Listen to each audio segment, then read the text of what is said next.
सबर खुदावंद हम तेरा शुक्र करते हैं इस मुबारक और सुंदर शाम के लिए। हालेलुया। इस प्यारे वक्त के लिए जो तूने दिया कि खुदा तेरी हजूरी में आए और तुझे मुबारक कहें खुदा।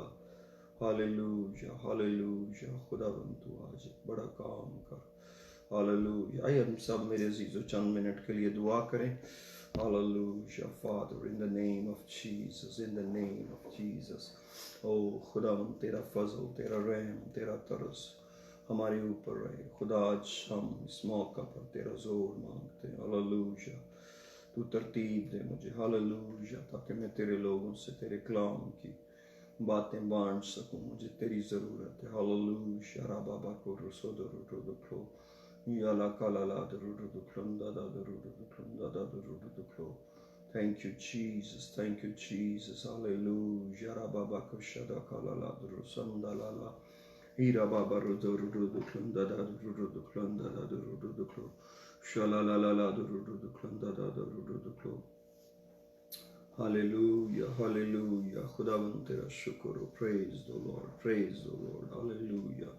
खुदावंद तू बड़ी मदद कर। संभाल आज अपने जलाल के लिए तैयार कर। मैं तेरा शुक्र तेरा शुक्र तेरा शुक्र हो यीशु के नाम में आमीन। यीशु के कादिर नाम में सबको सलाम। मैं पास्टर एरिक आपसे मुखातिब हूँ और मैं खुदा का शुक्र करता हूँ। गुज़रे वक्त में उसने हमारी मदद की है और ये वक्त उसने हमें दिया कि हम उसके कलाम की कुछ बातों पर गौर करें। चंद दिन पहले मैं दुआ कर रहा था और खुदावन ने मेरे दिल में ये कलाम रखा जो मैं आपके साथ आज बांटना चाहता हूँ। क्योंकि इस वक्त मेरे अजीज़ों जो दुनिया की सूरत हाल है वो एक मुश्किल वक्त में से हम सब गुज़र रहे हैं और पूरी दुनिया एक पैंडेमिक का शिकार है। और इस वबा ने, इस वायरस ने जो कोरोना वायरस के नाम से जाना जाता है या कोविड-19, इससे बहुत सारी चीज़ें इफ़ेक्ट हुई हैं। इकोनॉमी इफ़ेक्ट हुई है, लोगों की जॉब्स इफ़ेक्ट हुई हैं और हर तबका फ़िक्र के लोगों की ज़िंदगी पर इस चीज़ ने बहुत मनफी असरात डाले हैं। इस सूरत हाल के अंदर हमें एक दूसरे की ज़रूरत पड़ती है। जैसे खुदावंद की हमें हमेशा ही ज़रूरत है, लेकिन खुदावंद के कलाम में हम सीखते हैं कि किस तरह खुदा के लोग एक दूसरे के लिए भी मददगार साबित होते रहे और वो एक दूसरे की मदद करने के पाबंद रहे। और ये खुदा के कलाम का तरीका है, ये खुदा के कलाम की बात है। लेकिन अगर हम जो कुछ भी करते हैं ज़िंदगी में, अगर उसको कलाम की तरतीब में देख के किया जाए तो हम उससे बहुत सा फ़ायदा उठा सकते हैं, या यूँ कहिए कि हमें खुदावंद की खुशनुदी उसमें हासिल हो सकती है, खुदावंद की बरकत हमें मिल सकती है अगर हम किसी भी काम को करने के लिए कलाम मुकद्दस की रहनुमाई को हासिल करें। तो मेरा ईमान है कि हम मिलकर कुछ बातें लेने देने के मामले में सीखेंगे और ये एक ऐसा वक्त है जब हमें एक दूसरे की मदद करना बहुत ज़रूरी है। और आप जानते हैं किताब मुकद्दस के अंदर जब सफ़ेद तख्त की अदालत हुई तो खुदा यीशु मसीह ने बताया कि किस तरह वो भेड़ों को बकरियों से जुदा करेगा और कुछ बातें भेड़ों से करेगा, कुछ बातें बकरियों से करेगा। और भेड़ें वो लोग जो आराम में दाखिल होंगे, खुदा की बादशाही में जाएंगे, और बकरियों को यीशु मसीह ने उन लोगों से तशबीह दी जो उसकी मर्ज़ी को पूरा ना कर पाए। लेकिन मेरे अजीज़ों, मैं चाहता हूँ कि हम कलाम मुकद्दस की तरफ आएँ और आप मेरे साथ मत्ती की इंजील और उसका 6ठा बाब खोलें और हम खुदा के कलाम से रहनुमाई पाते हैं। मत्ती की इंजील उसका 6ठा बाब और उसकी पहली आयत, मैथ्यू चैप्टर 6 वर्स 1। यहाँ पर इस तरह लिखा है, खबरदार अपने रास्तबाजी के काम आदमियों के सामने दिखाने के लिए ना करो, नहीं तो तुम्हारे बाप के पास जो आसमान पर है तुम्हारे लिए कुछ अजर नहीं है। बस जब तू खिरात करे तो अपने आगे नरसिंगा ना बजवा, जैसे रियाकार इबादत खानों और कूचों में करते हैं, ताकि लोग उनकी बड़ाई करें। मैं तुमसे सच कहता हूं कि वो अपना अजर पा चुके, बल्कि जब तू खिरात करे तो जो तेरा दहना हाथ करता है उसे तेरा बायां हाथ ना जाने, ताकि तेरी खिरात पोशीदा रहे।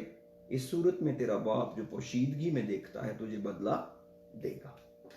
तो यहाँ पर जो भलाई के काम या रास्तबाजी के काम हैं उनके बारे में खुदा यीशु मसीह ने पहाड़ी वाज में फरमाया, जिसको हम पहाड़ी वाज कहते हैं, जो 5वें बाब से शुरू हुआ।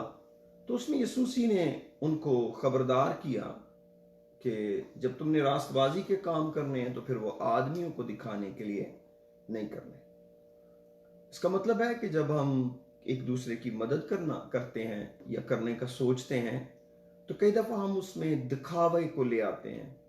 इसका मतलब है ये इंसान की कमज़ोरी में है कि जो कुछ वो भलाई कर रहा है उसका समहाउ लोगों को पता चले कि वो भला कर रहा है। तो ये बात झूठ तो नहीं है, ये बात तो सच है कि आप भला कर रहे हैं और अगर किसी को पता चल गया है तो क्या किया जा सकता है, पता चल गया है तो पता चल गया। लेकिन अगर हम उसको कलाम की तरतीब में ले आए तो हमें अजर भी मिलेगा। इसका मतलब है कि जो अजर है ना, इसकी फिक्र करना खुदा के लोगों की बड़ी जरूरत है। अगर आप अजर पर निगाह नहीं रखते तो इसका मतलब यह है कि आप उस तरतीब के अंदर, उस बाउंड्री के अंदर नहीं रहना चाहते जो कलाम की है। अब कोई सोचेगा कि शायद अजर लालच होता है। नहीं नहीं नहीं, ये लालच नहीं होता। ये खुदा ने तरतीब डिजाइन की है ताकि हम बेहतर चुनाव करें जिंदगी में। जब हमें चुनाव का मौका मिले तो हम बेहतर चुनाव कर सकें और वो काम करें जो खुदा उनको पसंद है। अब सवाल पैदा होता है कि इसमें दो पार्टियां कौन होंगी। एक खैरात करने वाला शख्स जिसको खुदा ने तौफीक दी है या जिसके अंदर ये ख्वाहिश पैदा हुई है कि वो भलाई करे, माली तौर पर मदद करे। और दूसरा वो शख्स जिसने इमदाद लेनी है, जिसको जरूरत है या जो मदद तलब कर रहा है या जिसको आप देखते हैं किसको मदद की जरूरत है। 2-3 फैक्टर्स हैं, जिसको मदद की जरूरत है, या दूसरी बात जो मदद की दरखास्त कर रहा है कि मुझे मदद दें। तीसरी बात कि जिसको आप फील कर रहे हैं कि ये तो मुश्किल में है और मेरी हेल्प जो है इसके काम आ सकती है, हालांकि मदद लेने वाले को नहीं पता कि आप उसकी कर सकते हैं मदद। तो मेरे अजीजों, जो उस वक्त फैसला करना है वो कलाम के मुताबिक करना है कि कलाम हमें क्या कहता है। अब हमें हर एक के साथ भलाई करनी है, कोई भी शख्स हो, कोई उम्मत, कोई कौम, कोई बड़ा, कोई छोटा, हर एक के साथ हमको भलाई करनी है। लेकिन जब हमारे सामने कमजोरी के अंदर हमारा भाई आ जाए तो वो हमारे लिए प्रायोरिटी है। अब इस यहां पर क्या मतलब है भाई का? यहां पर भाई का मतलब है अहले ईमान, जो ईमानदार शख्स है, जो खुदा का बंदा है, खुदा की बंदी है, दुआ गो है, जिसका खुदा के साथ राबता है। और ये कलाम मुकद्दस में लिखा। मैं चाहता हूं अब हम कलाम मुकद्दस की तरफ आए। अब हम आते हैं गलेशियंस चैप्टर 6।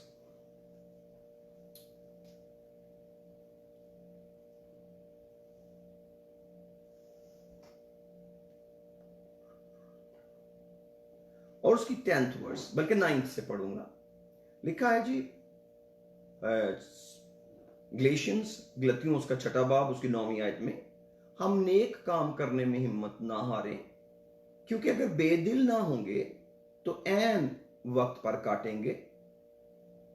बस जहां तक मौका मिले सबके साथ नेकी करें, खासकर अहले ईमान के साथ। इसका मतलब है कि अगर वो ग्रुप जिसके साथ आप नेकी कर रहे हैं वो उनमें आपको ईमानदार भी मिल जाते हैं तो उनके साथ भलाई करना बहुत ही बड़े अजर की बात है। उसकी बड़ी वजह है, उसकी बड़ी वजह यह है कि जो ईमानदार जरूरतमंद हैं उनकी मदद के लिए खुदा काम कर रहा है। खुदा चाहता है कि उनकी मदद की जाए। और अगर आप ईमानदारों की मदद करने लगते हैं तो इसका मतलब है कि आप खुदा की मर्जी के अंदर हैं, क्योंकि जो खुदा का बंदा है उसकी जरूरत को तो खुदा ने पूरा करना ही है हर सूरत पे। जैसे दाऊद कहते हैं, मैं बच्चा था बूढ़ा हूं तो भी मैंने सादक को बेकस और उसकी नस्ल को टुकड़े मांगते नहीं देखा। बब्बर के बच्चे तो भूखे और हाजतमंद होंगे मगर मेरे तालिब किसी नेमत के मोहताज ना होंगे। फिर यीशु मसीह ने कहा, कभी फिक्रमंद होकर ये ना कहो क्या खाएंगे, क्या पिएंगे, क्या पहनेंगे, क्योंकि इन सब चीजों की फिक्र में तो गैर कौमें रहती हैं, क्योंकि तुम्हारा आसमानी बाप पहले ही जानता है कि इन चीजों के मोहताज हो। तो ये जो अहले ईमान है बेसिकली इनका बाप खुदा है। जब इनका बाप खुदा है तो बाप खुदा ने इनको प्रोवाइड करना है, और जब बाप खुदा ने प्रोवाइड करना है तो उसने मुमकिन है किसी वक्त जमीन के सोर्स को इस्तेमाल करना हो, जमीन पर किसी शख्स को इस्तेमाल करना हो। और अगर हम किसी खुदा के बंदे या बंदी की मदद करते हुए उन लोगों का चुनाव करें जिनकी मदद के लिए खुदा तैयार है, क्योंकि बहुत दफा ज़बूर नवीस कहता है कि जो शरीर है उसके बच्चे जो हैं वो रोटी के मोहताज हो जाएं, रोटी के टुकड़े के मोहताज हो जाएं, तो उसके उनके साथ जो डीलिंग है वो डिफरेंट है। जब उनके साथ डीलिंग डिफरेंट है तो उनका बाद में नंबर आता है। अब जो ईमानदार है, थोड़ा सा और आगे बढ़ते हैं। ईमानदारों से आपको और क्या फायदा मिलता है? ईमानदार बेसिकली मेरा पड़ोसी है। ईमानदार मेरा भाई है और वो मेरा पड़ोसी है। और कलाम मुकद्दस में लिखा हुआ है, मरकस की इंजील में और फिर 10 अहकाम के अंदर भी, कि मुझे अपने पड़ोसी से मोहब्बत रखनी है अपनी माने। तो जब मेरा भाई जो अहले ईमान है और वो जरूरत में है और मैं उसकी जरूरत पूरी करनी है, तो क्योंकि वो मेरा पड़ोसी है और मुझे उससे मोहब्बत का इजहार करना और मुझे उसकी जरूरत को पूरा करना है, तो जब मैं अपने पड़ोसी की जरूरत का ख्याल रखता हूं तो इसका मतलब ये हुआ कि मैं जो खुदा का हुक्म है, सबसे बड़ा हुक्म, पहला खुदावंद अपने खुदा को अपने सारे दिल, अपनी सारी जान, अपनी सारी अकल और अपनी ताकत से मोहब्बत रख, और दूसरा इसकी मान रही है कि अपने पड़ोसी से अपनी मानद मोहब्बत रख। तो इसका मतलब है कि मैं अपने पड़ोसी को अपनी मानद मोहब्बत रख रहा हूं। तो अगर मैं अपना पड़ोसी डिफाइन कर लेता हूं, अब पड़ोसी, एक दफा यीशु मसीह से किसी ने पूछा कि मेरा पड़ोसी कौन है, तो यीशु मसीह ने उसको तमसील बताई कि भाई एक आदमी यरूशलेम से यरीहो को जा रहा था, रास्ते में डाकुओं ने घेर लिया, उसको पकड़ लिया। तो वहां पर 3 डिफरेंट बंदों का खुदा यीशु मसीह ने जिक्र किया, जिसको मैं आज इसमें कोट कर रहा हूं, लेकिन मैं उसको पढ़ना नहीं चाहता कि बहुत सारा हम फिर आगे निकल जाएंगे। यानी वहां पर लावी का जिक्र है, काहिन का जिक्र है और एक सामरी आदमी का जिक्र है कि किस तरह सामरी आदमी ने उस शख्स की मरहम पट्टी की, उसको बटियारे के पास ले गया और उसकी जान बचाई। तो यीशु मसीह ने पूछा कि इन तीनों में से तेरी दानिश में उसका पड़ोसी कौन है? उसने कहा वही जिसने उसके साथ नेकी की। यीशु मसीह ने कहा जा तू भी ऐसा ही कर। तो इसका मतलब है कि समहाउ जो शख्स आपकी बेहतरी का हिस्सेदार है या वो हो सकता है, तो मुझे उस शख्स की अगर मैं मदद कर सकता हूं तो मुझे मदद करनी चाहिए। इसका मतलब है कि जो खुदा की नजर में प्रायोरिटी में है या जिन्होंने खुदा को प्रायोरिटी बनाया है, वो हमारी तवज्जो में भी प्रायोरिटी में होने चाहिए। मैं इस बात पर तो कोई बात नहीं कर सकता कि वो आपके रिश्तेदार हों या ना हो।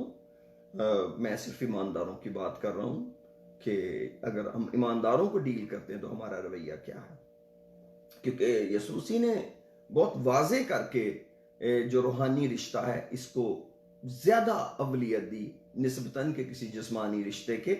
इसका यह मतलब नहीं है कि हमने जिस्मानी रिश्तों की कदर नहीं करनी, अपने माँ बाप की खिदमत नहीं करनी, अपने बहन भाइयों का ख्याल नहीं रखना, लेकिन मैं बता रहा हूं कि जो ईमानदार गरीब हैं उनके अंदर एक बहुत बड़ा कमाल है कि उनके पास अगर जिस्मानी जरूरत आ गई है तो इसका यह मतलब नहीं है कि वो रूहानी तौर पर भी मोहताज है।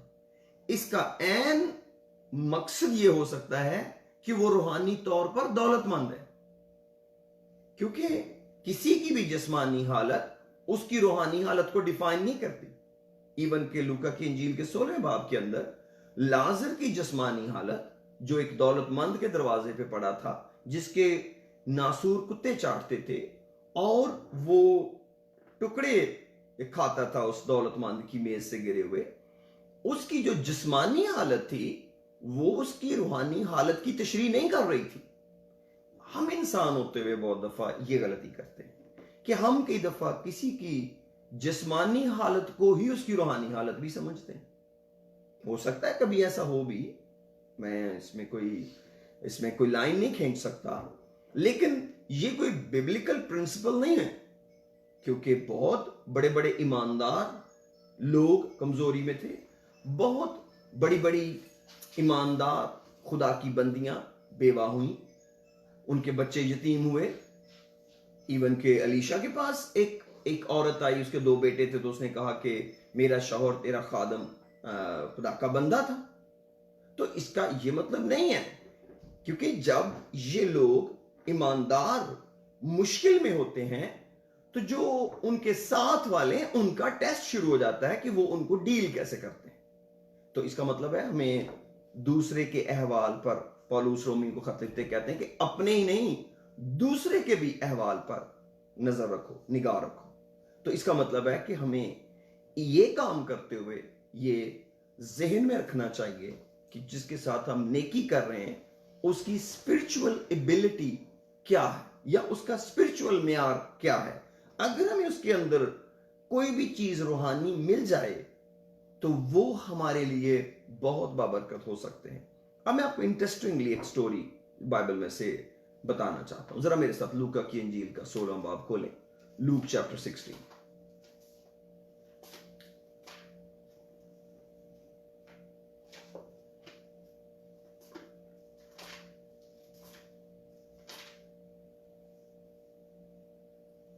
जी, पहली आयत से पढ़ूंगा।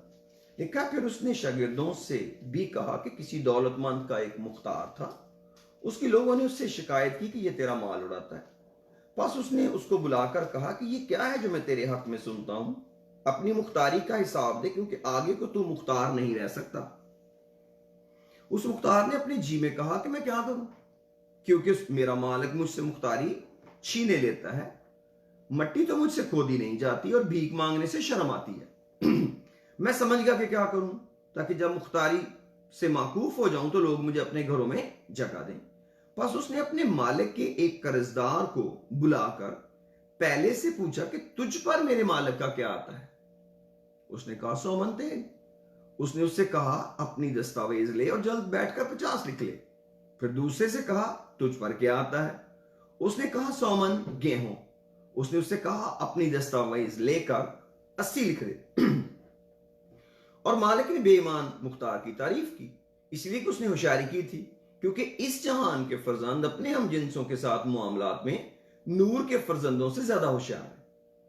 और फिर यीशु मसीह ने कहा, और मैं तुमसे कहता हूं कि नाराजगी की दौलत से अपने लिए दोस्त पैदा करो, ताकि जब वो जाती रहे तो ये तुमको हमेशा के मस्कनों में जगह दे। अब हम ये जो 9वीं आयत है, इस पर थोड़ी देर के लिए रुकेंगे।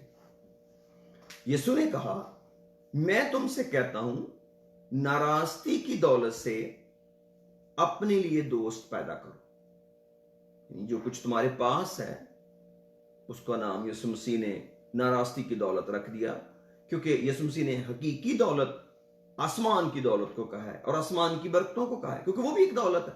तो जब हम आसमान की दौलत को कंपेयर करते हैं तो फिर ये जो दौलत है इसका मेयार नीचे चला जाता है। तो इसलिए यीशु मसीह ने ये लफ्ज उर्दू में जो है तर्जमा करने वाले हैं, उन्होंने मैमन को ये नाराजगी की दौलत कहा है, क्योंकि इसका तौल्लक जो है वो खुदा के साथ एक पैरेलल बन जाता है। क्योंकि यीशु मसीह ने मैथ्यू 6 में कहा कि कोई आदमी 2 मालिकों की खिदमत नहीं कर सकता, तो तुम खुदा और दौलत दोनों की खिदमत नहीं कर सकते। तो वहां पर खुदावंद ने दौलत को बिल्कुल एक और खुदा की हैसियत में वहां पर इंट्रोड्यूस करवाया।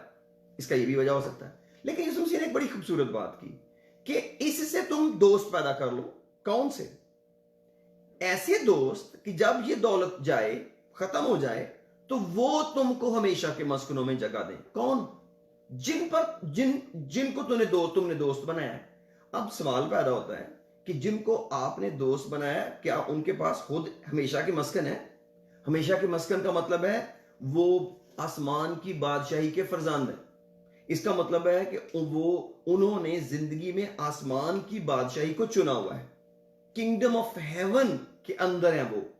अब इसका मतलब है कि वो कैसे आप अपने साथ जमा कर लेंगे? और वो क्या मतलब है कि जब आपके पास पैसे खत्म हो जाएंगे तो वो आपको अपने साथ पकड़ के आसमान की बादशाही में ले जाएंगे? नहीं, उसकी रीजन ये है कि जो भी शख्स आसमान की बादशाही का फरजांद होता है, जो भी शख्स उसके साथ भलाई करता है, हत्ता के बुराई भी करता है, उसकी एक ख्वाहिश होती है कि ये शख्स भी आसमान की बादशाही में चला जाए।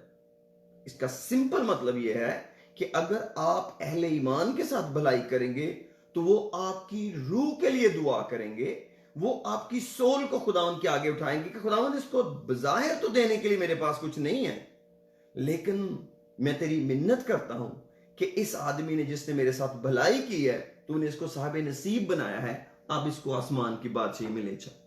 और अब अगर आप जो भलाई कर रहे हैं वो दिखावे के लिए कर रहे हैं और आप उस शख्स के बारे में सोच नहीं रहे जिसके साथ आप भलाई कर रहे हैं, बल्कि आप अपने बारे में सोच रहे हैं कि मेरी मशहूरी इसके साथ होगी कि नहीं होगी, तो इसका मतलब है आपने एक बहुत बड़ा पॉइंट मिस कर दिया। इसीलिए मैं कई दफा ये सोचता हूं कि अगर कोई शख्स दौलतमंद हो और वो उस दौलत को आसमान की बादशाही के लिए इस्तेमाल ना करे तो ये बहुत अफसोस है, क्योंकि दौलत खुदा देता है बंदे को, और ये एक इतना खूबसूरत सोर्स है। अगर किसी शख्स के पास देने के लिए कुछ है और उसको खुदा ने देने का दिल दिया है, तो उस शख्स के लिए आसमान की बादशाही का ये एक दरवाजा खोल देती है दौलत। और यही वो दौलत है जिसके लिए यीशु मसीह ने अफसोस भी किया कि दौलतमंद का आसमान की बादशाही में दाखिल होना कैसा मुश्किल है। ऊंट का सुई के नाके में से गुजर जाना इससे आसान है कि दौलतमंद खुदा की बादशाही में दाखिल हो।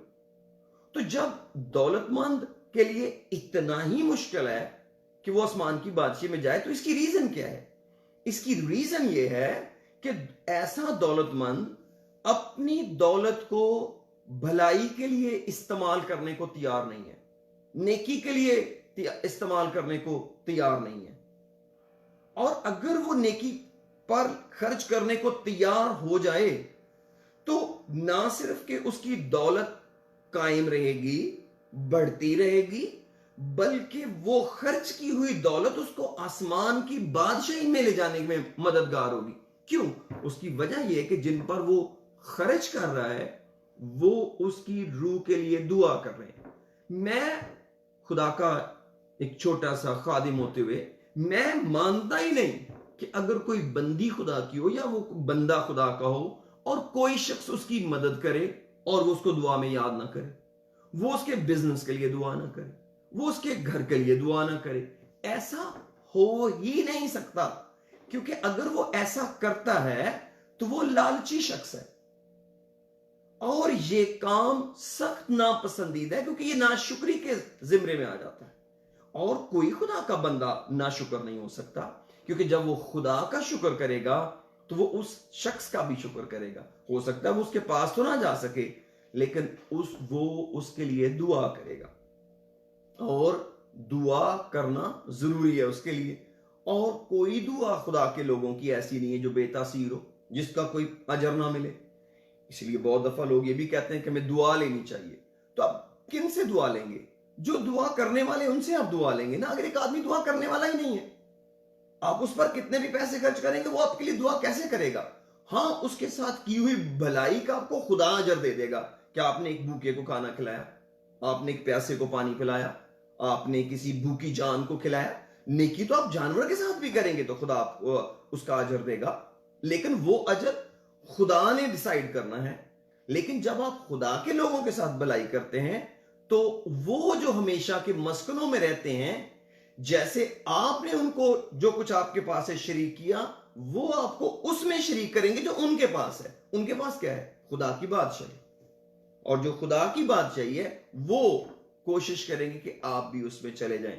और अगर आप कोई भी शख्स किसी के लिए दुआ करता है कि खुदा मेरे इस भाई ने मेरे साथ भलाई की तो इसको हमेशा की जिंदगी दे, तो ये दुआ रायगां तो नहीं जा सकती। क्योंकि किसी भी शख्स के लिए हमेशा की जिंदगी की दुआ खुदा की नजर में सबसे ज्यादा पसंदीदा है। खुदा को किसी भी शख्स के लिए यह दुआ बहुत पसंद है। क्यों? क्योंकि खुदा यीशु मसीह आए कोई को ढूंढने और नजात देने। लेकिन तो कलाम की तरफ बढ़ते हैं, मेरे साथ आइए जरा पहला तिमोथियुस उसका आखिरी बाब खोले। पौलुस रसूल का खत तिमोथियुस के नाम। हो खुदा तेरा शुक्र जी।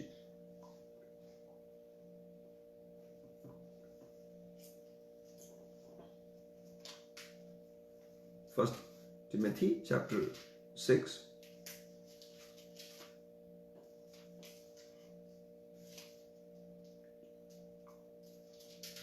मैं कुछ इसकी वर्सेस पढ़ना चाहता हूं खुदावंत के लोगों के लिए। पहले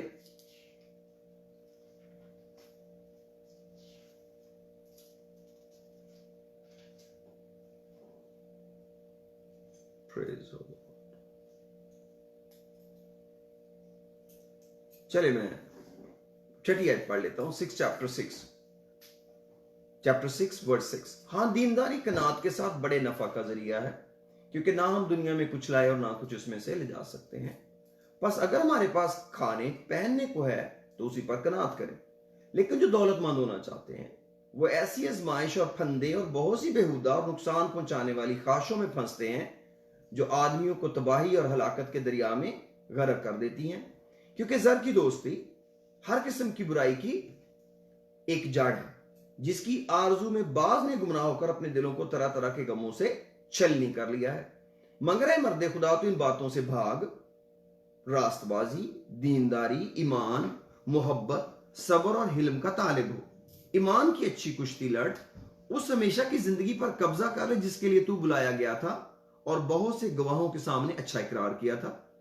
मैं उस खुदा को जो सब चीजों को जिंदा करता है और मसीह यीशु को जिसने पैंतूस पिलातूस के सामने अच्छा इकरार किया था, गवाह करके तुझे ताकीद करता हूं कि हमारे खुदा यीशु मसीह के ज़हूर तक हुक्म को बेदाग और बेइल्जाम रख, जिसे वो मुनासिब वक्त पर नुमाया करेगा, जो मुबारक और वाहिद हाकम, बादशाहों का बादशाह और खुदावंदों का खुदावंद है। बका सिर्फ उसी को है और वो उस नूर में रहता है जिस तक किसी की रसाई नहीं हो सकती, ना उसे किसी इंसान ने देखा और ना देख सकता है। उसकी इज्जत और सल्तनत अब तक रहे।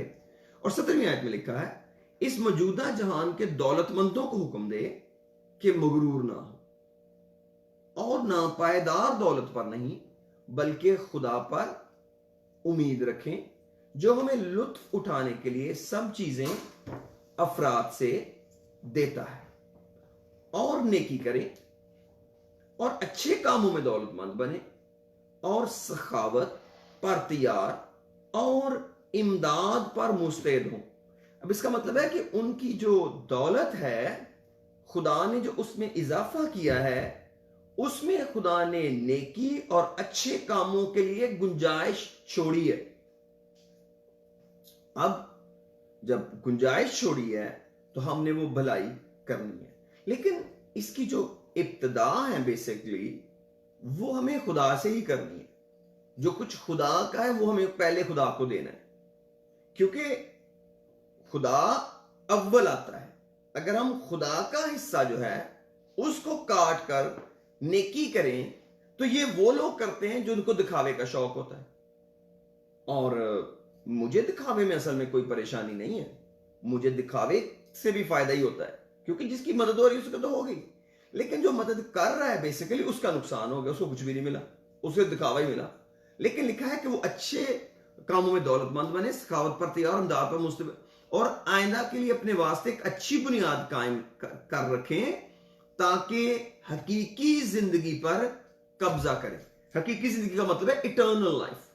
इसका मतलब है कि उनकी दौलत उनको इटर्नल लाइफ की तरफ ले जा सकती है अगर वो इमदाद पर मुस्तैद हों, नेकी करें, सखावत करें, भलाई करें। तो इसका मतलब है दौलत जो है वो आपको एक ट्रैक दे रही है कि आप हमेशा की जिंदगी हासिल कर सकते हैं उस दौलत को इस्तेमाल करके। दो चीजें बड़ी हैरान कुन है। एक ये कि आदमी के पास दौलत हो, दौलत का मतलब है अपनी जरूरत से एक्स्ट्रा, बस।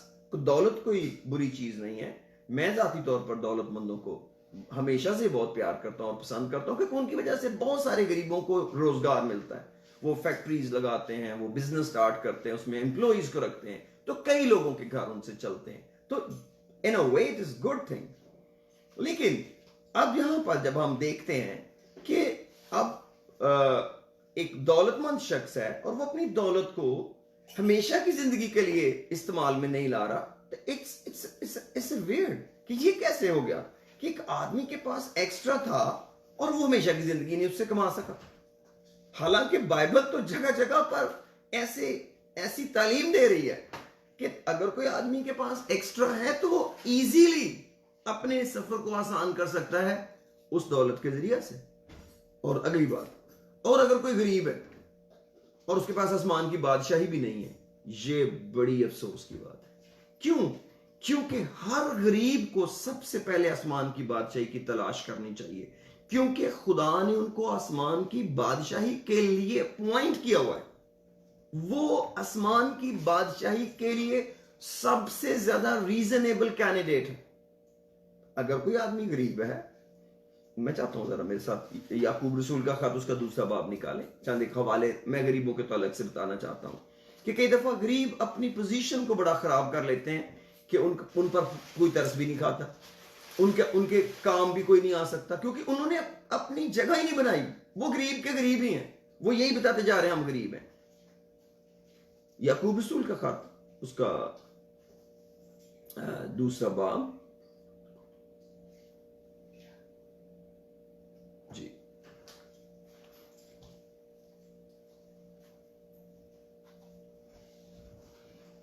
5वें से पढ़ने लगा हूं।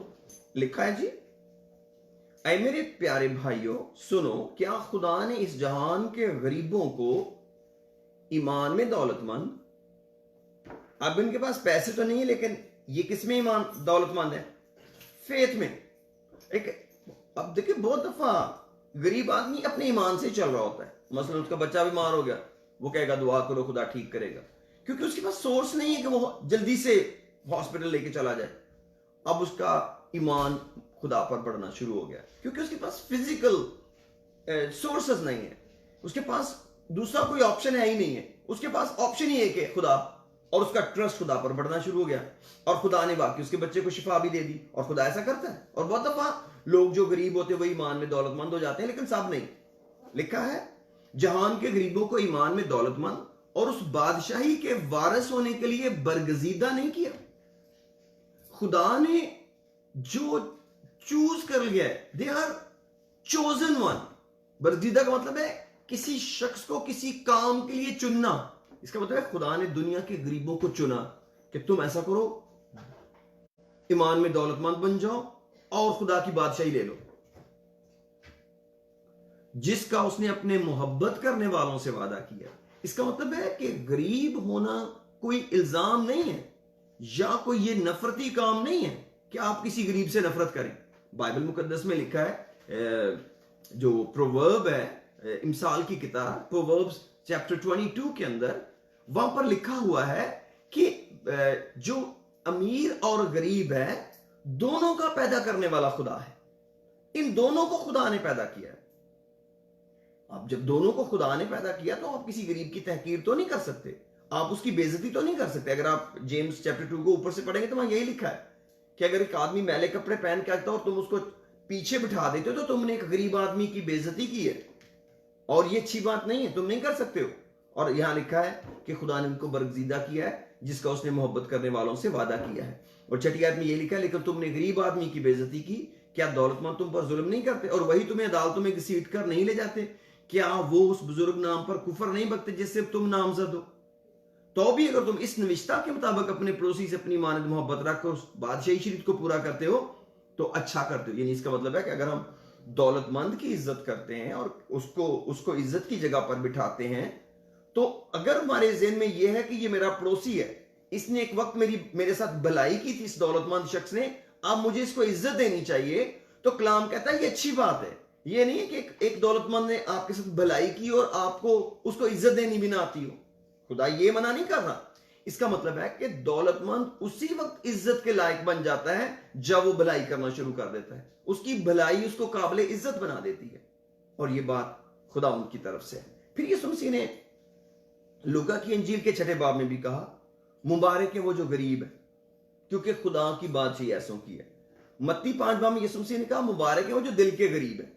इसका मतलब है जिनकी स्पिरिट के अंदर खुदा की जरूरत है। गरीब होने का मतलब है कमी होना, यानी कि जो अपने अंदर एक कमी महसूस कर रहे हैं वो गरीब है। तो यीशु मसीह ने कहा मुबारक है, blessed are the one are those who are poor, लूका की इंजील के 6 बाब में। तो जिस शख्स को, जिस स्टेज को, जिस स्टेटस को खुदा मुबारक हाली कह रहा है, उसको हम अपने ऊपर क्यों तोहमत बना लेते हैं। मैंने कई गरीबों को देखा है, वो अपनी गुर्बत को एक ऐसे जैसे एक बहुत बड़ा एक शर्मिंदगी बना लेते हैं।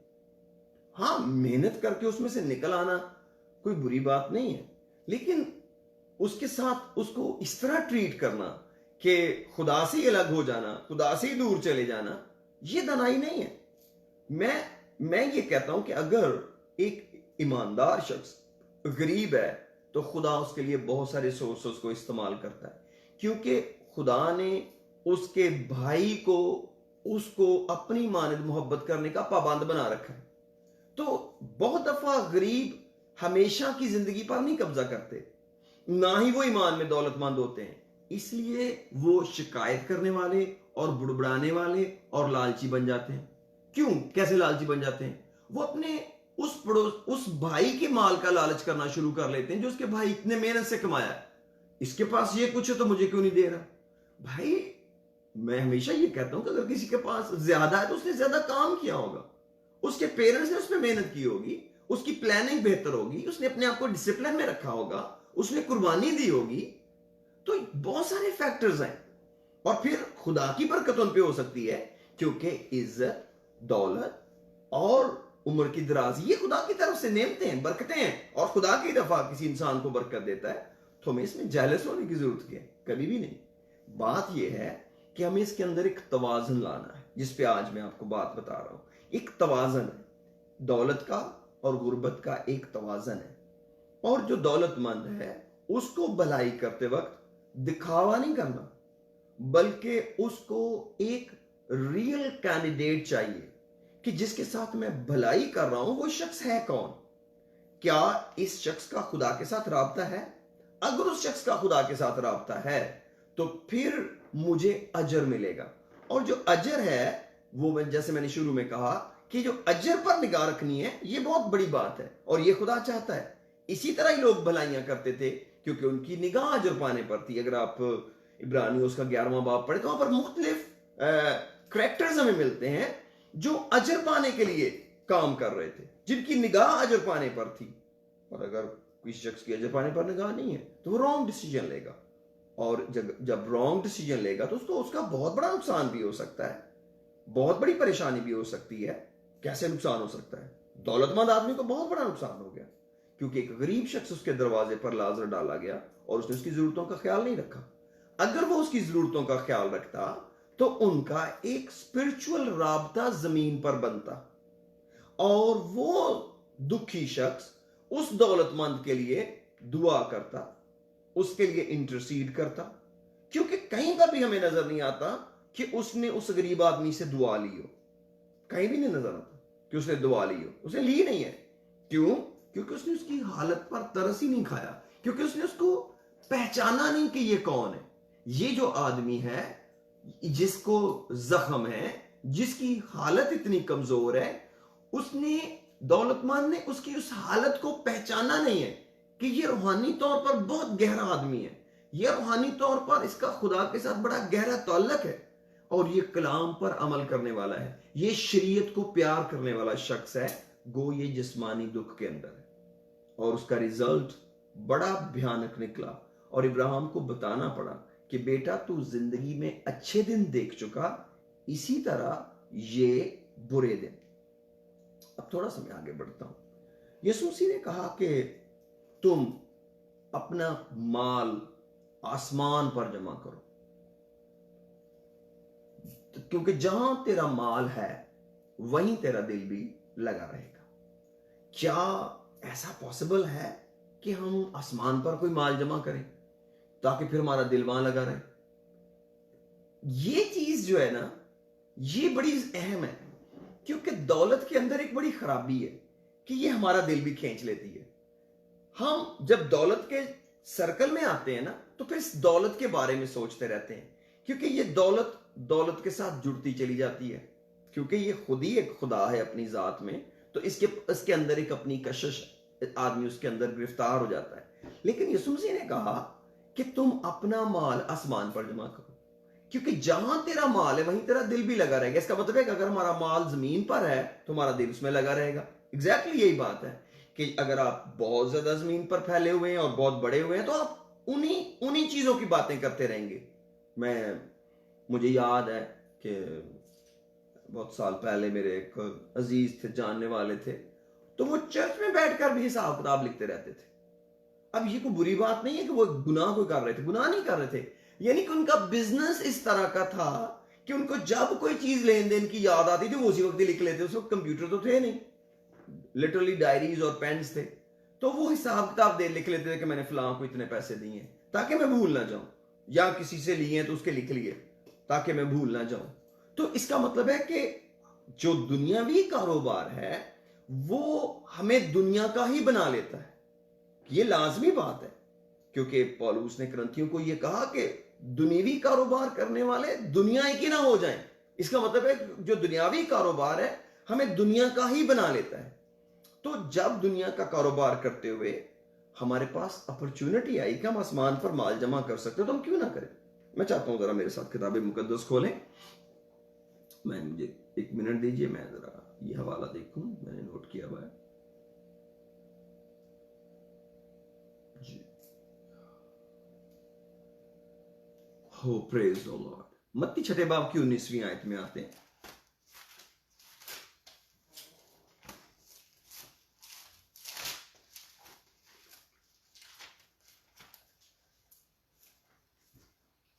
लिखा है अपने वास्ते, मैथ्यू चैप्टर 6 वर्स 19, अपने वास्ते जमीन पर माल जमा ना करो जहां कीड़ा और जंग खराब करता है और जहां चोर नकब लगाते और चुराते हैं, बल्कि अपने लिए आसमान पर माल जमा करो जहां ना कीड़ा खराब करता है ना जंग, ना वहां चोर नकब लगाते और चुराते हैं, क्योंकि जहां तेरा माल है वहीं तेरा दिल भी लगा रहेगा।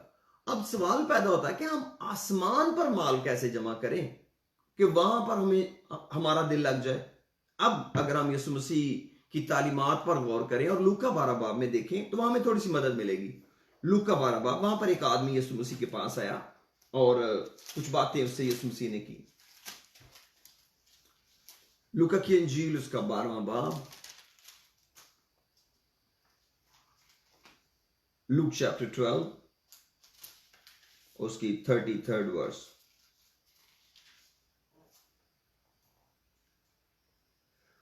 इसकी 32 वर्स पढ़ने को, ऐ छोटे गले ना डर, क्योंकि तुम्हारे बाप को पसंद आया कि तुम्हें बादशाही दे। अपना माल असबाब बेचकर खिरात कर दो और अपने लिए ऐसे बटुए बनाओ जो पुराने नहीं होते, यानी आसमान पर ऐसा खजाना जो खाली नहीं होता। इसका मतलब है कि जब हम खिरात करते हैं तो हम अपना माल आसमान पर जमा करते हैं। सिर्फ यही नहीं कि हमने किसी की जरूरत पूरी की है, सिर्फ यही नहीं कि किसी के हमने तंगी में मदद की है। यहां पर यीशु मसीह के अल्फाज हैं कि अपना माल असबाब बेचकर खैरात कर दो। इसका मतलब है कि अगर आपके पास खैरात के पैसे नहीं और आपके पास मटेरियलिस्टिक चीजें बहुत ज्यादा हैं तो उनको कम करो। आपको पता है एक आदमी की, हम जानते हैं कि बहुत बड़ी पैदावार हुई और उसने क्या कहा, मैं अपनी कोठियां ढाकर बड़ी बना लूंगा और फिर मैं अपनी जान से कहूंगा खुशी है तेरे पास बहुत सारे सालों के लिए माल जमा है। दिन का वहां पर लिखा है, I am not remembering exactly वहां क्या लिखा है, तो लेकिन उसने कहा कि मेरे पास बहुत सारे दिनों के लिए, बहुत सारे टाइम के लिए मेरे पास बहुत कुछ है। तो लिखा है कि उसको कहा गया, ऐ नादान, आज ही रात तेरी जान तुझसे तलब कर ली जाएगी। ये जो सारा जमा किया ये किसका हुआ? इसका मतलब है कि निस्बतन कि वो कोठियां ढाकर नहीं बनाता, वो उस माल को खैरात कर सकता था, किसी और को उसके अंदर शामिल कर सकता था जो उसको हमेशा की जिंदगी में फायदा पहुंचता। और लिखा और अपने लिए ऐसे बटुए बनाओ जो पुराने नहीं होते, यानी आसमान पर खजाना जो खाली नहीं होता, जहां चोर नजदीक नहीं जाता और कीड़ा खराब नहीं करता, क्योंकि जहां तेरा खजाना है वहीं तेरा दिल भी लगा रहेगा। इसका मतलब है जब भी कभी आपको मौका मिले किसी भी शख्स को कि वो अपने माल में से, जरूरी नहीं कि दौलतमंदी हो, कोई भी, या दौलतमंद की नहीं बात ये सुमसी कर रहे, कोई भी शख्स, हर शख्स भलाई कर सकता है, क्योंकि खुदा उनका कलाम फरमाता है कि अगर मैं अपने भाई को किसी जिस्मानी जरूरत में मोहताज देखूं और मैं दरेग करूं तो मुझ में खुदा की मोहब्बत ही नहीं है। पहला जॉन उसका 3 बाब में लिखा हुआ है, 1 जॉन चैप्टर 3। मैं एक दो और आयतें पढ़ना चाहता हूं। मत्ती की इंजील उसका 19वां बाब जरा जल्दी से देख लेते हैं, इसी से मिलती जुलती वर्स है। मैथ्यू 19, एक ही आयत पढ़ूंगा ताकि हम वक्त बचाएं।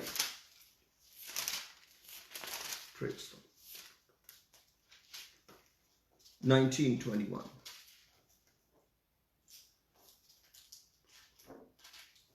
और 16 से पढ़नी पड़ेगी। एक आदमी यीशु के पास है और देखो एक शख्स ने, 16 वर्ष पढ़ रहा हूं, और देखो एक शख्स ने पास आकर उससे कहा, उस्ताद मैं कौन सी नेकी करूं, मुझे माफ कीजिए मैं थोड़ा सा फास्ट पढ़ रहा हूं ताकि हमेशा की जिंदगी पाऊं। उसने उससे कहा तू मुझसे नेकी की बाबत क्यों पूछता है, नेक तो एक ही है, यानी लेकिन अगर तू जिंदगी में दाखिल होना चाहता है तो हुक्मों पर अमल कर। उसने उससे कहा कौन से हुक्मों पर? यीशु ने उससे कहा ये कि खून न कर, जना न कर, चोरी न कर, झूठी गवाही न दे, अपने बाप की और माँ की इज्जत कर और अपने पड़ोसी से अपनी मानद मोहब्बत रख। उस जवान ने उससे कहा मैंने इन सब पर अमल किया है, अब मुझ में किस बात की कमी है? यीशु ने उससे कहा अगर तू कामिल होना चाहता है तो जा अपना मालो असबाब बेचकर गरीबों को दे, तुझे आसमान पर खजाना मिलेगा और आकर मेरे पीछे हो ले। मगर वो जवान ये बात सुनकर गमगीन होकर चला गया क्योंकि बड़ा मालदार था। और यहीं पर यीशु मसीह ने कहा कि आसमान, दौलतमंद का आसमान की बादशाही में दाखिल होना कैसा मुश्किल है। तो मेरे अजीजों, मैं बताना ये चाहता हूं कि जमीन पर रहते हुए अपना खजाना आसमान पर जमा करने की फिक्र होना बड़ा जरूरी है, क्योंकि इस शख्स को खुदावन ने ऑप्शन दिया कि तुझे खजाना मिलेगा। इसका मतलब है आसमान पर भी डिफरेंट हैसियत के अंदर लोग होंगे जिनकी कोशिश से बतेरे साधक हो गए, नूरे फलक पर सितारों की मानद चमकेंगे। और ये पौलुस पहला कभी 15 में कहते हैं सितारे सितारे के जलाल में भी फर्क है, हर एक के काम के मुआफिक देने के लिए अजर मेरे पास है। इसका यह मतलब नहीं कि आसमान पर बादशाह में जाएंगे और सब बराबर है, नहीं, हर एक के काम के मुताबिक उसको अजर मिलेगा। और अगर एक आदमी ने जमीन पर काम करते हुए आसमान पर माल जमा कर लिया है तो इससे बड़ी क्या बरकत है। क्योंकि याकूब रसूल अपने खत के अंदर दौलतमंदों को कहते हैं कि तुम तो अब रो और पछताओ, क्योंकि तुम्हारा माल तो अब जंग लग जाएगा, तुम्हारे माल को तो कीड़ा खा जाएगा। आज आप देख लें इस बीमारी की वजह से, इस वायरस की वजह से कितने दौलतमंद नेचुरली तौर पर ही कमजोर हो गए। उनका जो उनकी वर्थ है, उनकी जो दौलत की वर्थ है वो कम हो गई है। कौन जानता था कि ये मुसीबत आएगी? कई लोग सोचते हैं यार हम भलाई कर लेते, यार किसी पे खर्च ही कर देते। We don't know what happens tomorrow, we don't know. तो अगर हमें कभी मौका मिले भलाई और नेकी करने का तो इसका मतलब है हम तो खुदा को कर्ज दे रहे हैं। इंसान की किताब में लिखा है जो मस्कीन पर रहम करता है वो खुदा को कर्ज देता है। इंसान और खुदा को कर्ज देगा, कलाम में लिखा है।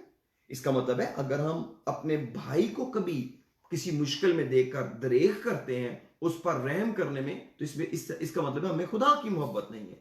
तो मेरे अजीजों, जब हमने लेन देन करना है चीजों का, किसी ने लेना है किसी ने देना है, तो हमारे जहन में खुदा और उसका कलाम होना जरूरी है, हमारे जहन में आसमान होना जरूरी है, ना कि जमीन। आज मैं ये बात इसलिए कर रहा हूं कि बहुत दफा इस वक्त हम जब जरूरतमंदों की मदद कर रहे हैं और करना चाहते हैं तो हम उसको पोशीदगी में करने को भूले बैठे हैं। बहुत सारे लोग, उनको इस बात का इल्म नहीं है कि कलाम इसके बारे में कितना वाज़े है कि मैं जिस कदर भी बल्कि यीशु मसीह ने कहा जो तेरा दाना करता है वो तेरा बायां ना जाने। अब लिटरली कैसे हो सकता है कि मैं दाने से कोई काम कर मेरे बाएं को नहीं पता? इसका मतलब यह है कि अब उस चीज को जहन में नहीं बिठा के बैठ जाना कि मैंने फलां आदमी को इतने पैसे दिए, अब उन्हीं पर ही सोचते रहे, उसी पर ही सोचते रहे। तो दाने का बाएं को पता ना होने का मकसद जो मैं समझता हूं वो ये है कि वो देने वाला वक्त आपको अब जेर में ना चलता रहे हर वक्त कि मैंने फलां वक्त फलां को दिया था, मैंने फलां वक्त इसको ये दिया था। भाई आपने डिपॉजिट कर दिया है, वो आपको अजर के साथ मिलेगा और वो आपका आसमान पर चला गया और आपको आसमान पर खजाना मिलने वाला है। तो आपने तो एक इन्वेस्टमेंट की है। तो इन्वेस्टमेंट को आप इस तरह थोड़ी बताते हैं, या इन्वेस्टमेंट के लिए आप इस तरह थोड़ी पछताते हैं। जब लोगों को मिलता है उसका रिवॉर्ड मिलता है कई दफा इन्वेस्टमेंट का, तो जो साथी होते हैं, यार तुमने तो बताया तो इधर भी पैसे लगाए हुए थे, और बस यार थे तो मैंने लगा दिए, बस आ गए तो ठीक है। लोग इस तरह बिजनेस को एक्सटेंड कर लेते हैं। लेकिन हम नेकी करके क्यों इतने परेशान हो जाते हैं कि 10-20 को पता चलना चाहिए? पता चल गया कोई बात नहीं है, अगर वो जिसके साथ भलाई हुई है उसने किसी को बता दिया, इट्स ओके, उसको सेल्फिश नहीं होना चाहिए। लेकिन मैं एक बेहतर ऑप्शन की तरफ जो खुदा ने मेरे दिल में बात डाली है कि हम इसको ले जा सकते हैं, क्योंकि अगर हमने कभी दरेर किया तो हम फंस जाएंगे बुरी तरह। क्योंकि यीशु मसीह ने कहा, मैं भूखा था तुमने मुझे खाना ना खिलाया, मैं प्यासा था तुमने मुझे पानी ना पिलाया, मैं नंगा था तुमने मुझे पहनाया नहीं, मैं कैद में था तुम मेरी खबर लेने नहीं आए, मैं बीमार था तुमने मेरी खबर नहीं ली। तो वो कहेंगे हमने कब ऐसा नहीं किया। I want to see this. Matthew के अंदर आएंगे जरा, मैं कोशिश करता हूं ये हवाला मुझे मिल जाए जी। मैथ्यू चैप्टर 25 लिखा है 31 वर्स, टाइम में बचाता हूं। जब इब्ने आदम अपने जलाल में आएगा और सब फरिश्ते उसके साथ आएंगे, तब वो अपने जलाल के तख्त पर बैठेगा और सब कौमें उसके सामने जमा की जाएंगी, और वो एक को दूसरे से जुदा करेगा, जैसे चरवाहा भेड़ों को बकरियों से जुदा करता है, और भेड़ों को अपने दाने और बकरियों को अपने बाएं खड़ा करेगा। उस वक्त बादशाह अपने दानी तरफ वालों से कहेगा, आओ मेरे बाप के मुबारक लोगों, जो बादशाही बनाए आलम से तुम्हारे लिए तैयार की गई, उसे मेरास में लो। क्योंकि मैं भूखा था तुमने मुझे खाना खिलाया, मैं प्यासा था तुमने मुझे पानी पिलाया, मैं परदेसी था तुमने मुझे अपने घर में उतारा, नंगा था तुमने मुझे कपड़ा पहनाया, बीमार था तुमने मेरी खबर ली, कैद में था तुम मेरे पास आए। तब रास्तबाज जवाब में उससे कहेंगे, ऐ खुदावंद, हमने कब तुझे भूखा देखकर खाना खिलाया और या प्यासा देखकर पानी पिलाया? हमने कब तुझे परदेसी देखकर घर में उतारा या नंगा देखकर कपड़ा पहनाया? हम कब तुझे बीमार या कैद में देखकर तेरे पास आए? बादशाह जवाब में उनसे कहा, मैं तुमसे सच कहता हूं, क्योंकि तुमने मेरे इन सबसे छोटे भाइयों में से किसी के साथ ये सलूक किया, इसलिए मेरे ही साथ किया। और नेचुरली वो बाईं तरफ वालों को इसके ऑपोजिट कहेगा कि तुम नहीं आए। तो यहां पर किसकी बात हो रही है? खुदावंद यीशु मसीह ने कहा, अगर तुमने इन छोटे भाइयों में से किसी के साथ ये किया, तो यीशु ने कहा तुमने मेरे साथ किया। तो इसका मतलब है, ये बात तो बड़ी अलार्मिंग है कि अगर हम खुदा के लोग हैं, खुदा के बेटे बेटियां हैं, और हम अपने साथ वाले के हाल को नहीं जानते और उसकी मुश्किल से बाखबर नहीं है, और जब बाखबर हो गए और हम इस पोजीशन में भी थे कि हम उनके साथ नेकी करते या उनको उस मुश्किल में मदद देते। मैं इसको सिर्फ ऊपर से आयत को पढ़ देता हूं इसको, ताकि हम और ज्यादा फर्स्ट जॉन चैप्टर 3:17 में यूहन्ना रसूल का पहला खत, उसका 3रा बाब 17वीं आयत में लिखा है, जिस किसी के पास दुनिया का माल हो और वो अपने भाई को मोहताज देखकर रहम करने में दरेर करे, तो उसमें खुदा की मोहब्बत क्यों कर कायम रह सकती है। इसका मतलब खुदा की मोहब्बत तो कायम ही नहीं रह सकती अगर मैं अपने भाई को पर रहम नहीं करता और उसको मैं मुश्किल में देखकर उसके पर तरस नहीं खाता, तो मेरे पास खुदा की मोहब्बत नहीं है। और अगर मेरे पास खुदा की मोहब्बत नहीं है तो मेरा खुदा के साथ रिश्ता ही कमजोर है। और मेरे अजीजों, आज की ये घड़ी जो मैंने वक्त आपका लिया, कीमती वक्त, जो बातें मेरे दिल में खुदावंद ने डाली हैं, मैं समझता हूं हम किसी भी स्टेज पर हैं, हम किसी भी हाल में हैं, हम अमीर हैं या गरीब हैं, क्योंकि लोग इन हालात में, इन 2 महीनों में बहुत तेजी के साथ गरीब हुए हैं, बहुत तेजी के साथ, अनएक्सपेक्टेडली उनकी एम्प्लॉयमेंट इफेक्ट हुई है, उनकी लेबर इफेक्ट हुई है, उनकी इनकम अफेक्ट हुई है और वो फाइनेंशियली कमज़ोर हुए हैं। इस सिचुएशन में मैं, जो खुदा का खादिम होते हुए जो साहिब तौफीक लोग हैं, मैं ये समझता हूँ कि उनको एक खुदा ने ऑप्शन और चॉइस दी है कि वो अपने वसाइल में से अगर चाहें तो खजाना आसमान पर जमा कर सकते हैं, अगर चाहें तो हमेशा की जिंदगी पर कब्जा कर सकते हैं। लेकिन साथ ही मैं जो गरीब हैं उनको भी तलकीन करना चाहता हूं, मैं क्या, खुदा का कलाम, कि हम इस वक्त बेस्ट हैं आसमान की बादशाही के लिए, क्योंकि यीशु मसीह ने कहा मुबारक है वो जो दिल के गरीब है क्योंकि आसमान की बादशाही उनकी है। फिर लूका की इंजील में 6 बाब में लिखा है मुबारक हो तुम जो गरीब हो क्योंकि आसमान की बादशाही के वारिस होगे। और फिर हमने याकूब रसूल के खत के 2 बाब में पढ़ा कि खुदा ने चुना हुआ है गरीबों को ईमान में दौलतमंद होने के लिए। और अगर आपके पास आपका माली फाइनेंशियल स्टेटस वीक हुआ है, लेकिन आप आसमान की बादशाही को चुन लें, जैसे ही आप आसमान की बादशाही को चुनेंगे ये सब चीजें आपको मिलेंगी। फिर खुदा किन को इस्तेमाल करता है? खुदा कौवे को भी इस्तेमाल कर सकता है, जैसे खुदा ने एलिया के लिए किया।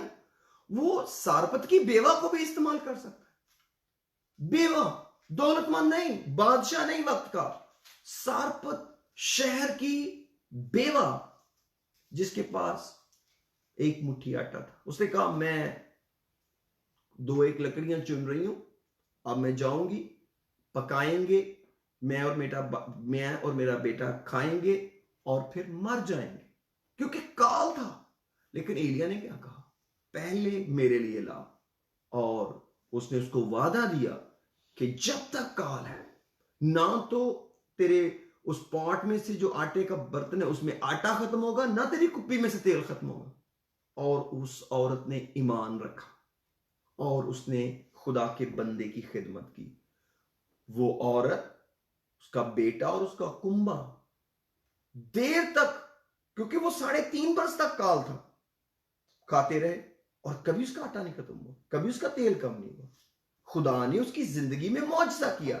लेकिन वो मौजज़ा स्टार्ट कहां से हुआ? एलिया की खिदमत से, एलिया की जरूरत पूरी करने से। उसने खुदा के बंदे को प्रायोरिटी दी और वो और उसका कुंबा देर तक खाते रहे। इसी तरह अलीशा के लिए शूनेमी औरत का जिक्र हम पढ़ते हैं, जो शूनेम में दौलतमंद औरत थी। तो अलीशा उसके घर से गुजरता था। एक दफा उसने उसको मजबूर किया खाने पर और वो उसके पास चला गया। फिर उसने जब कभी उधर से गुजरता अलीशा उसकी तरफ चला जाता था। उसने अपने शौहर को कहा कि ये तो मुझे खुदा का बंदा लगता है, क्यों ना हम इसके लिए एक कमरा बना दें, बेड लगा दें, चिराग रख दें कि यहां आया करे। और क्या हुआ? उस औरत को बड़ी बरकत मिली, औलाद जैसी बरकत, उसको औलाद मिली। और जब उसका बेटा मरा, वापस उसका बेटा जिंदा उसको मिल गया। लेकिन बिगिनिंग कहां से हुई? एक खादिम की खिदमत से, एक नबी को पहचानने से। यीशु मसीह ने क्या कहा? अगर तुम इन छोटों में से किसी को एक प्याला ठंडा पानी भी पिलाओगे, अपना अजर हरगिज ना खोगे। एक पानी के ठंडे प्याले का भी अजर है। तो मेरे अजीजों, कैसे मुमकिन है कि आप लोग या कोई खुदा के लोगों की, खुदा के बंदों की, बंदियों की जरूरत का ख्याल रखता हो और हमें उसका अजर ना? ऐसा हो ही नहीं सकता। लेकिन मैं फिर कहता हूं, हमें अपने पैसे को आसमान की बादशाही के लिए इस्तेमाल करना है, करने लिए इसकी तरह जो यहूदियों को खरा देता था और खुदा ने फरिश्ता भेजकर पतरस को उसके घर भेजा और उसकी निजात का बंदोबस्त किया। इसी तरह गरीबों को भी दौलतमंद होने से पहले निजात की फिक्र करनी है कि हम इस सिचुएशन में निजात पाएं। अगर आप ऐसा करेंगे, खुदावंद आपकी सारी जरूरतें पूरी करेगा और आप कभी भूखे नहीं मरेंगे। खुदावंद आपके लिए फरिश्तों को, खुदा आपके लिए अपने आसमान को, खुदा आपके लिए अपने लोगों को, खुदा आपके लिए साहिब सरवत लोगों को इस्तेमाल कर सकता है। और खुदा को देना आता है। खुदा ने 40 साल आसमान से मन बरसाया और अपनी कौम को खिलाता रहा। खुदा के पास सारे ऑप्शन आपके लिए खुले हैं। इसलिए कभी फिक्रमंद होकर ना कहें हम क्या खाएंगे, क्या पिएंगे, क्या पहनेंगे, क्योंकि इन सब चीजों की फिक्र में गैर कौमें रहती हैं। तुम्हारा आसमानी बाप जानता है कि तुम इन चीजों के मोहताज हो। पहले तुम उसकी बादशाही और रास्तबाजी की तलाश करो, ये सब चीजें तुमको मिल जाएंगी। आमीन। God bless you. आइए दुआ करते हैं। खुदा बाप आसमानी, हम तेरे शुक्रगुजार हैं तेरे प्यार की अनोखी बातों के लिए खुदा मैं तेरा शुक्रिया अदा करता हूँ। इन हालात में भी खुदा जिनको तूने देने की तौफीक दी है, जो तेरा हिस्सा तेरी दया की जखीरा खाना में ला रहे हैं और शुक्रगुजारियां और अपने हदिये से तेरी खिदमत कर रहे हैं, और उसके बाद वो गरीबों का, यतीमों और बेवाओं का ख्याल रखे हुए हैं जिस कदर तूने उनको तौफीक दी है। खुदा मैं उनके लिए दुआएं खैर करता और सलामती चाहता। इसी तरह मैं उन लोगों के लिए, उन बहन भाइयों के लिए जो माली वसाइल का शिकार है, मैं तेरी मदद उनके लिए चाहता हूं। और सबसे पहले मैं चाहता हूं कि उनको तौफीक दे कि वो तेरी बादशाही और रास्तबाजी की तलाश करें तेरे हुक्म के मुताबिक, और तू उनकी सारी जरूरतों को पूरा करने की जिम्मेदारी लिए हुए है। तेरा शुक्र, बड़ी बरकत है यीशु के नाम में, आमीन। God bless you.